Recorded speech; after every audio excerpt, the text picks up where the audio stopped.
We have a special guest in the studio with us today. This is Wayne Shuford of the Pine Ridge Boys, and in fact, Wayne Shuford of the original Pine Ridge Boys. Yes. And Wayne, welcome to Gospel Music Thank you very Today. much. Pleasure being here. Thank you. Wonderful to have you. The Pine Ridge Boys just celebrated their 58th anniversary. Yes. And you, in fact, were the original tenor Yes. in that group. 1963, the Pine Ridge Boys organized. My brother was the actual original pianist, 1963. He passed away in Christmas Day of 1964, and we replaced him with a gentleman by the name of Charles Abbey. But Miles Cooper was our lead singer. Charles Burke was our baritone, and Charles later on owned the Singing Americans, and also was a owner of the National Quartet Convention. And then Larry Stewart, who is our bass now, his dad was our original bass singer, Big Jim Stewart. So a lot of history back there. That's right. Did you sing before the Pine Ridge Boys? Matter of fact, I did. Let me give you a little history. Okay. When I was just a young kid, probably 7 or 8 years old, my dad sang in our church quartet at the church. And our pastor got a radio program in another town, but it was through the day, and it was live, of course, back then, and he wanted that quartet to come and sing. They couldn't because they always had jobs. So they found a recording place in Hickory, North Carolina, and they went in and made records. And I went one time for that, and I'm watching the guy that's doing the thing, and he was actually had a paintbrush pulling the vinyl or acetate, whatever, off of there as he cut the grooves in those records as they were being made. Wow. You know, I thought, well, that's just maybe a glimpse of what might have been in my future, you know. But my dad died in '53, and then when my brother died, the Pine Ridge Boys kept going. But prior to that, my brother had a high school quartet, and I was in grammar school. He would come to the grammar school and pick me up, and I would go to the high school and sing with the quartet for our chapel programs. Back then, you were allowed to have chapel programs. Nowadays, it's a different story. But the kids would laugh and clap and yell and for us, you know, and we thought they really liked our singing, but only to find out they wanted to stay out of class longer that day, you know. So that was originally the beginning of my singing career with the quartet, and that's when I was 13 years old. Wow. So that's been a few years ago. I guess so. How old were you at the beginning of the Pine Ridge Boys? I stayed from 1963 to 1967 from the original Pine Ridge Boys. And a group in Greenville, South Carolina wanted me to come and sing tenor. And that was a big decision for us because that was 100 miles away from where we lived.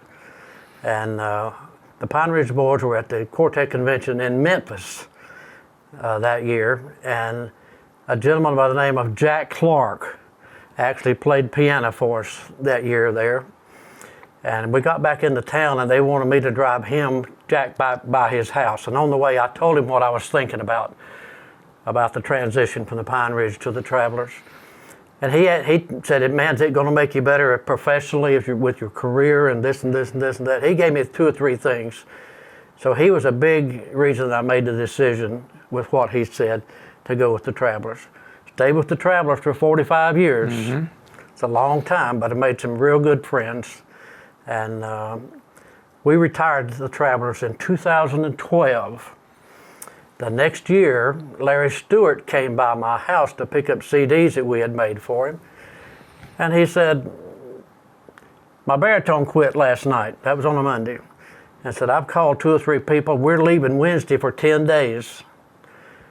I cannot find anybody to go along and fill in.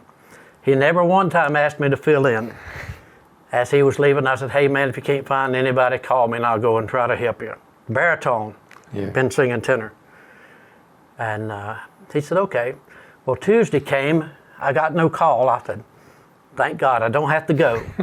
Wednesday, when they were leaving, 11:30, I got a call from Ann, his wife, and said, can you be here at 1:30 getting ready to leave? I said, no, I can't be there at 1:30. I'll be there as soon as I can. And it was probably 2:30 or something like that. I started filling in for the Pine Ridge Boys. Well, that's been 8 years ago, and I'm still filling in, I think, you know? Yeah. Eventually they'll find someone. And, Yeah. now, for most, if not all of that time, with the Trav'lers, we're talking about 4 voices and a piano.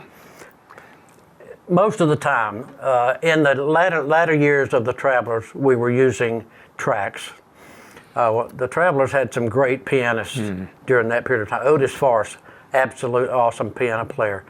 Mitch Humphreys was a great piano player. Tony Brown was actually there for a period of time. We had some great pianists, and we were kind of, what would you say, don't know the word I want to use, but when you've had the best, it's hard to come to something else, you know. Yeah. So we used tracks for the last number of years, yeah. Mm-hmm. You did, the Trav'lers, of course, did their own recordings and the collector's items, but the Trav'lers also did a lot of studio work. We worked at Mark V Recording Studios. We did a lot of radio jingles there at the studio. Some of them are really good, some of them are not so good, but we did a lot of them there.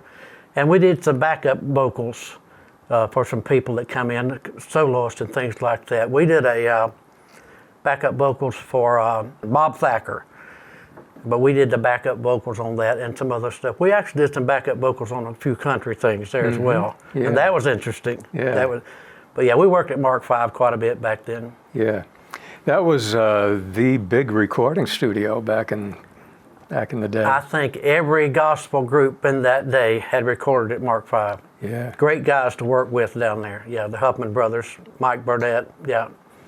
What's the current lineup of the Pine Ridge Boys? Larry Stewart, he is the owner of the group right now.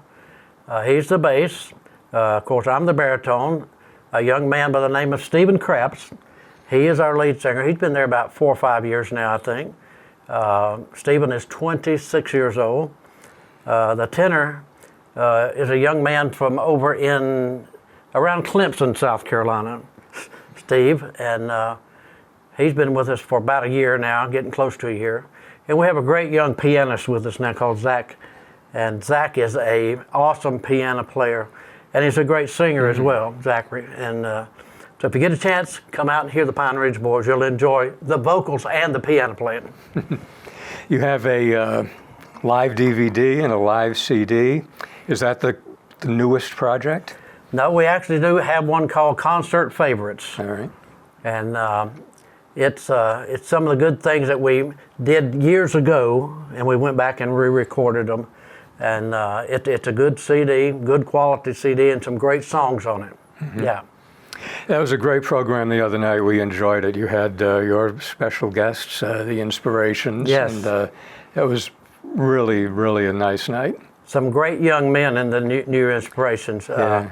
As a matter of fact, one of those boys, Luke, who was the piano player and the baritone, he had brought a stack of albums about this big, which were old Trav'lers LPs for us to look at, for Joel and I to sign.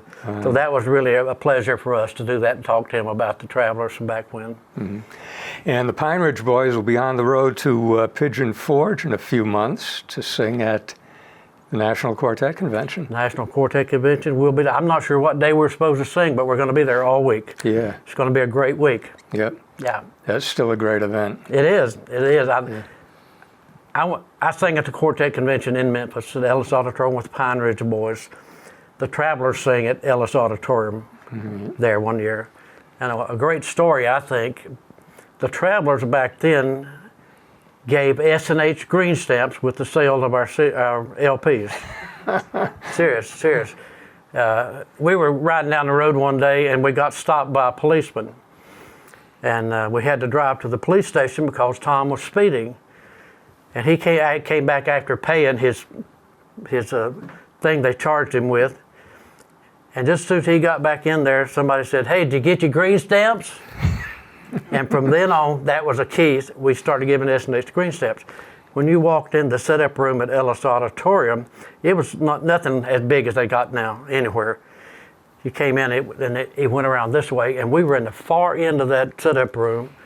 And we had one of those great big green S&H green stamp signs, metal signs, and we put it up high where when you walked in that door, you could see it straight back there.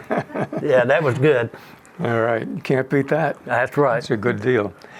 Wayne, I could listen to these stories for a long, long time. We only have a 30-minute show, but it has been really great having you with us on Gospel Music today. Thank you. It's a pleasure being here and a pleasure being friends with you and Miss Jean. And appreciate your friendship to Rosalie and I. Yeah. Thank you.